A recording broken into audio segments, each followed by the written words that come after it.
Mga kaboks, ganito po ang kalakaran. Hindi lamang po dito sa Laguna ang aking nasaksihan, kundi buong Pilipinas. Panoorin nyo mga kaboks. Halos lahat ng mga motorcycle, tricycle ay umistop sila dito sa lugar na ito. Atin pong alamin kung ano ang dahilan mga kaboks. Panoorin nyo po.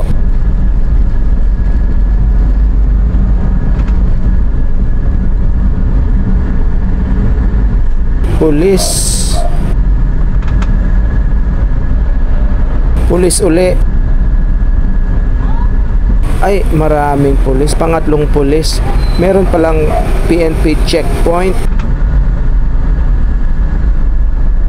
Ibig sabihin nito, sa opposite bound ay meron ding mga naka-stop na motor. Tingnan natin mga kaboks. Ay, siya nga, mas madami, pati tricycle. Naloko na. Ano kayang kadahilanan? Wala silang mga dokumento o walang ORCR or wala silang driver's license or walang helmet or ano kaya mga kaboks? Sa inyo pong experience sa lahat po ng mga motorcycle driver, mag-comment po kayo kung ano pong kadahilanan, bakit po na-stop ang mga tricycle, mga single, ano po kaya ang kadahilanan mga kaboks? Ibig sabihin sa mga oras na ito, motorcycle riders, yung oras nyo patay.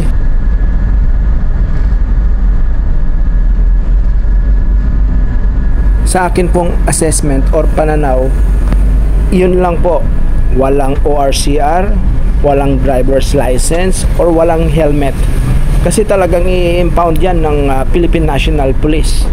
Yang mga motor nyo, pag wala kayong may presenta sa lahat ng aking mga nabanggit, paano kayo makakatawid niyan? Iniintay nyong aalis na yung mga pulis dyan or tatanggalin na nila yung checkpoint or paano ba?